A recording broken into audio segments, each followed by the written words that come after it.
Yeah, so thank you very much for obviously coming down today, and we're going to try, with the assistance of Simon, no pressure again to yourself, demystify the cloud. So, myths of the cloud, Simon. Yeah, I think in context here, we have a lot of conversations with prospects, clients, and I guess that the myths of the clouds, things that we hear at our meetings, really, the cloud is slow, it's too expensive, I don't trust it. Cloud is only for large enterprises, it's cheap, everyone has access to my data, it's not secure. So really the focus of today is trying to demystify it and perhaps get rid of some of those myths as much as anything. Yeah, and I think perfect opportunity to start is different cloud scenarios and what might be involved in the cloud. So we've heard the term cloud for many, many years. Do any of us know exactly what that is? So starting sort of rolling back a few years, traditional infrastructure. We've all got traditional infrastructure, I'd imagine. So this is the servers in your buildings, it's the flashing lights that you see, it's the the racks and the network cabinets that you've got. And then we have two further clouds that we may talk about. So that is private cloud and public cloud. Starting on public cloud, the early kind of start of the public cloud could be kind of taken back to something like Hotmail. Many people had Hotmail addresses back in the day, so emails effectively stored in the cloud and not on your local device. But kind of mid-90s, so kind of 96, I think it was, Salesforce was probably the first true kind of small cloud application that came out, and obviously that's evolved over many years. But if we're kind of comparing it to today and kind of products that are out there at the moment, the key one is Office 365. So SharePoint, Teams, OneDrive are key kind of cloud applications. So that two-way interaction with the software that you're using. And another good example as well is Sage 200 Standard. So that's a true cloud application. There's some benefits and yeah, I'll let you do that bit. Just so you don't take my part, I think I'd like to think about software that you don't have control of, and there are pros and cons of that. So if you think about Office 365, if we kind of every day, there's updates continually going on, and they're not painful updates on the whole. They're not expensive updates. We pay a subscription, we receive them, and there they are. There's no big shakes to that, if you like. Don't get me wrong. The cons of that, we've all been maybe in an Excel spreadsheet or Teams has done an update and we go, where's that feature? It's slightly different now.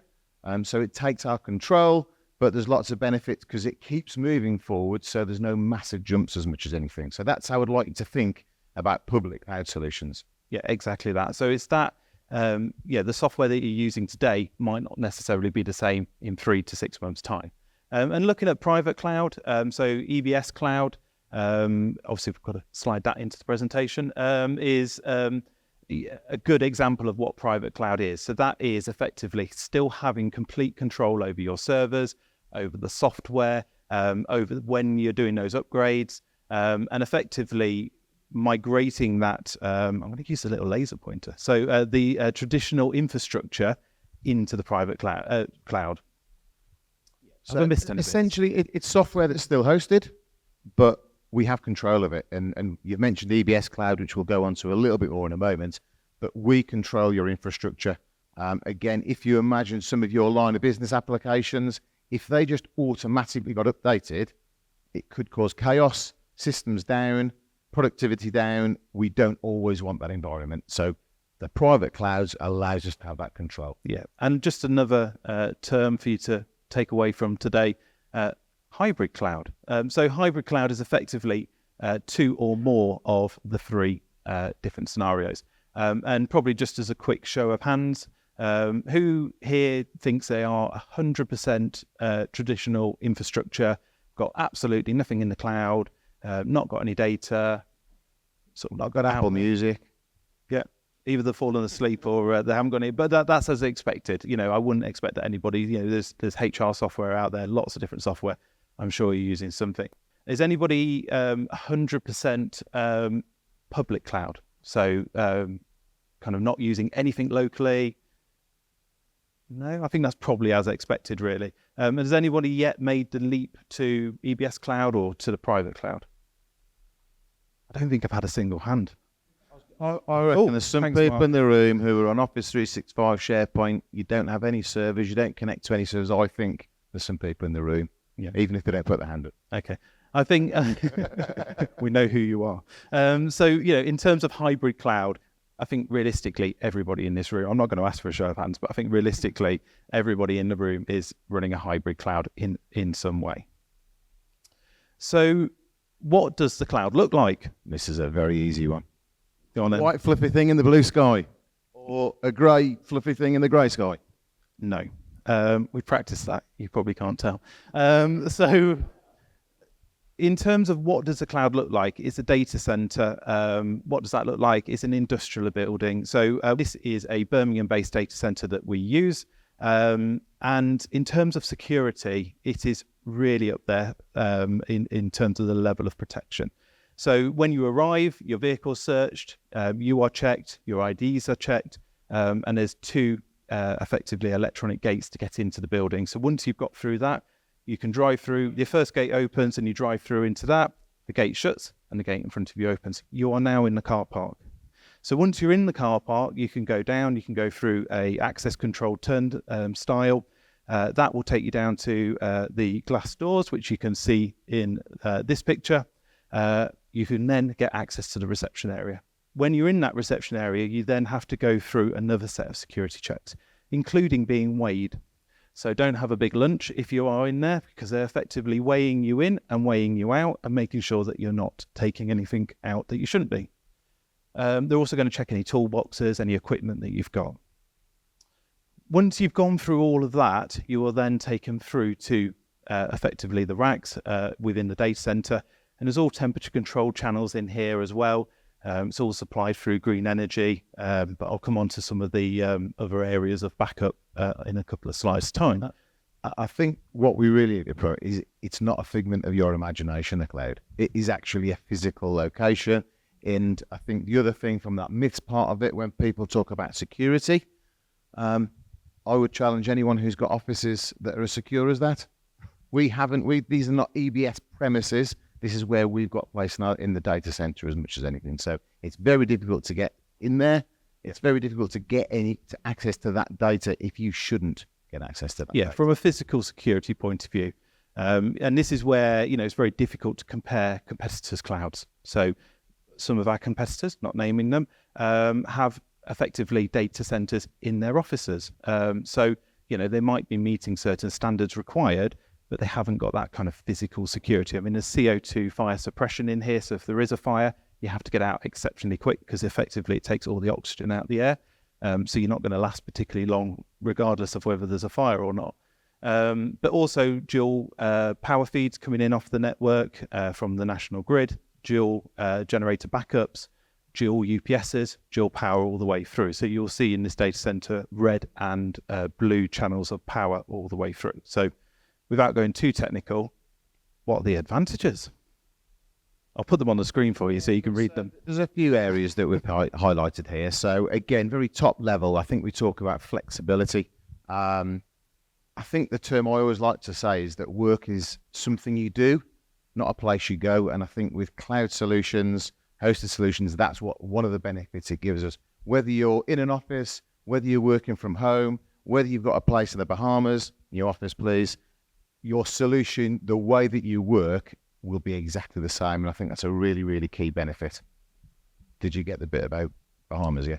No. Scalability, again, another massive factor. I think to rewind to that traditional infrastructure, we'd generally be thinking, right, I've got to purchase an infrastructure with vast capital expense, which I'll come on to in a moment. And I've got to scale it what I think it's going to be like in 1, 2, 3, etc. amount of years. So you may be in the position of, right, well, we're going to grow, we're going to double our staff, we're going to double our data, we're going to have these applications. Well, what resource do we need in our infrastructure? As we move into a cloud world, that scalability is so much easier to control. We'll scale it when we need to. When we've doubled the data, when I'm going to have that application that we're going to run, when we double our staff, I will scale it as and when I need to. So very easy to account for as much as anything as well.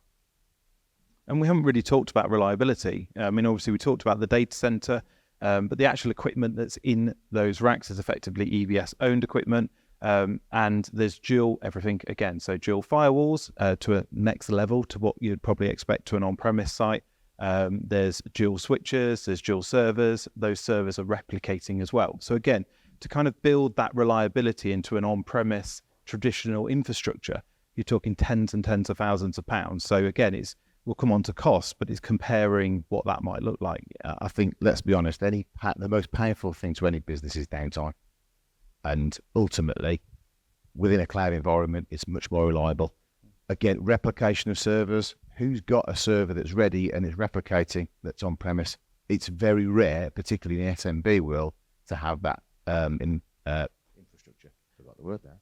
I think I know how I would answer this, but just out of interest, ad-libbing here, what would you say that would be an acceptable amount of time for downtime these days, and compared to what that was a little while ago, 5 years ago? When I started working, we don't need to go back 1985. No, I think downtime's probably been one of the biggest changes in terms of how long is acceptable.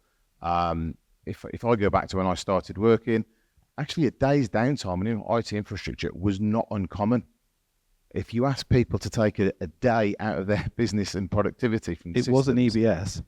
It wasn't EBS, don't worry. No. Now people say, if I ask that question, many of you will instantly have to say, well, 0. And that might be a stretch as well, but really downtime, 0 is the answer. Yeah, that is what's acceptable. I would say. It's how we cope with maybe 5 minutes, half an hour, and beyond that is very a disaster situation. Yeah, absolutely.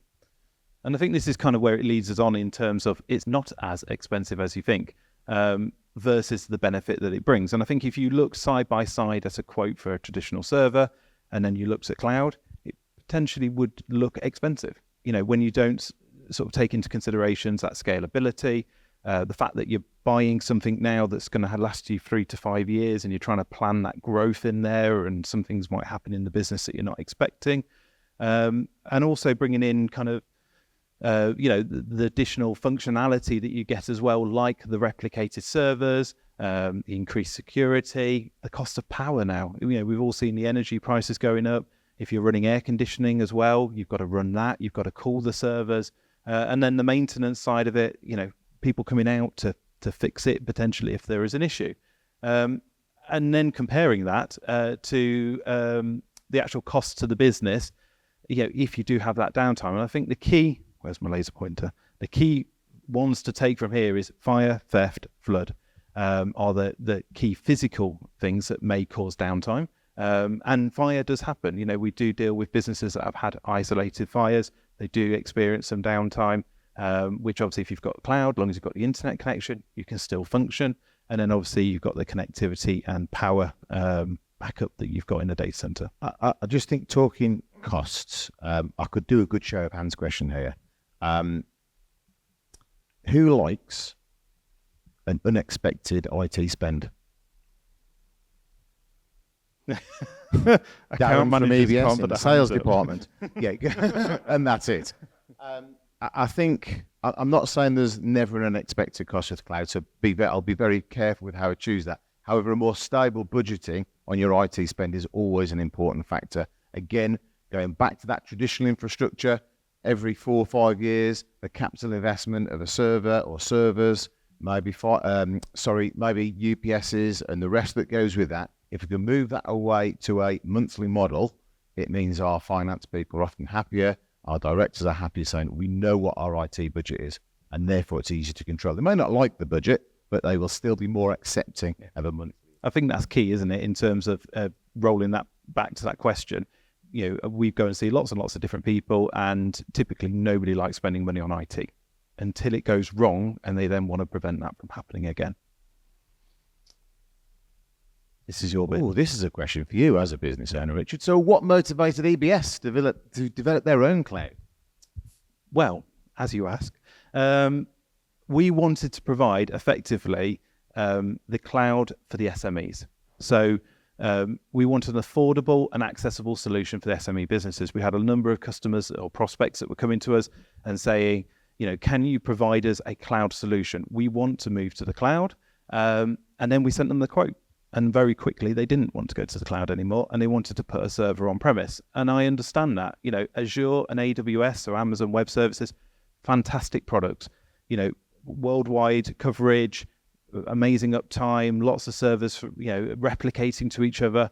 But it comes at a price. And that's kind of where we've come at it, of an approach of actually, let's give you far more benefits than what you've got by keeping your servers on premise, but without the cost of the Azure and the AWS. And I think, it's not expensive, but it's not cheap. From a face value point of view, and looking at a monthly payment, and obviously times in that by 36 or 60, as every accountant typically does when I put a quote in front of them, it on the face value potentially looks more expensive. But yeah, just that security, that protection, and that uptime that it can provide. I think is it also fair to say that we had clients who were using the likes of Sage 50, Sage 200, etc., and they no longer wanted on-premise cloud solutions? Yeah, it is exactly that. And it's moving those legacy systems. Potentially you might have an old Access database, or you might have other financial solutions. It's how can you provide the benefits of anywhere working without having to have that on-premise infrastructure in place. Yeah, when should you consider it? Because, and I think the key word that we want to talk about here is consider. We're not saying that you should. We should be considered. So, first of all, availability, reliability, and uptime. If you are concerned that your on-premise infrastructure is causing you too much downtime at the moment, then perhaps you should be considering the cloud. Yeah. If you're concerned that the reliability of it isn't where you want it to be, again, we've talked about the benefits of the cloud and that reliability factor. When reviewing your existing infrastructure, if any of you have just gone and spent a load of money in the last 12 months on new servers, etc., it's probably not the right time. The decision makers may not be too keen on that extra spend at this point. If you are thinking the next 12 to 18 months, actually, I'm ready on that journey again, that I know that needs migrating away again, then that's, again, a good time to be considering it. It might be based on location. Something happened called COVID. It caused a few people to consider things like office locations where maybe they don't need as large offices anymore, and therefore not everybody is going to be office-based. As I repeat that statement from earlier, work is something you do, not somewhere you go necessarily. It may be you're going to go completely officeless. We've got clients who took that jump to go officeless and joined us on the EBS cloud and put everything in the EBS cloud or in a hybrid environment. I think that's where EBS comes into it in terms of a solutions provider, and it is what can we do? What's the best scenario for you? If you are a manufacturing company in the middle of nowhere with 150 people that are based from your offices and have got terrible internet connection, although obviously with the FTTP rollout from Zen, that is improving. But we put a little plug there for you. You can pay me later. But genuinely on that side of it, potentially moving to the cloud isn't the right option for you. If you've got all those people within your building, terrible internet connection, have your physical infrastructure there, that makes sense. Likewise, if you've got, the vast majority of people that are out on the road, you need that flexible working, remote working, you've got a good internet connection, which is definitely improving, then, certainly it is a consideration. We had quite a long discussion actually before we put the final part on here. So who is the cloud right for? And I think it's not necessarily for us to answer who or who it isn't right for. I think it should be a consideration for everybody to find the facts, remember those myths, ignore those myths a little bit, make your own judgment, talk to the likes of myself, Richard, and the EBS team to think, well, where will it work for us? Yes, what are the commercials on it? What are the benefits of it? So it should be a consideration for everyone. I'll let you do the bit on the... Yeah, so ebscloud.tech is a dedicated website for the EBS cloud offering with a fancy QR code if you want to scan it with your phone. Nobody's taken any pictures of me either. So there's a questionnaire on there. So head over to that website. And what it does effectively, it goes through about 15, 20 questions and it just asks you where are your staff located, what kind of internet connection, what kind of business you're on. At the end of it, will come out with you should be 100% in the cloud, or you should be hybrid, or EBS cloud. So well worth having a look at that. And that concludes our presentation. So thank you very much.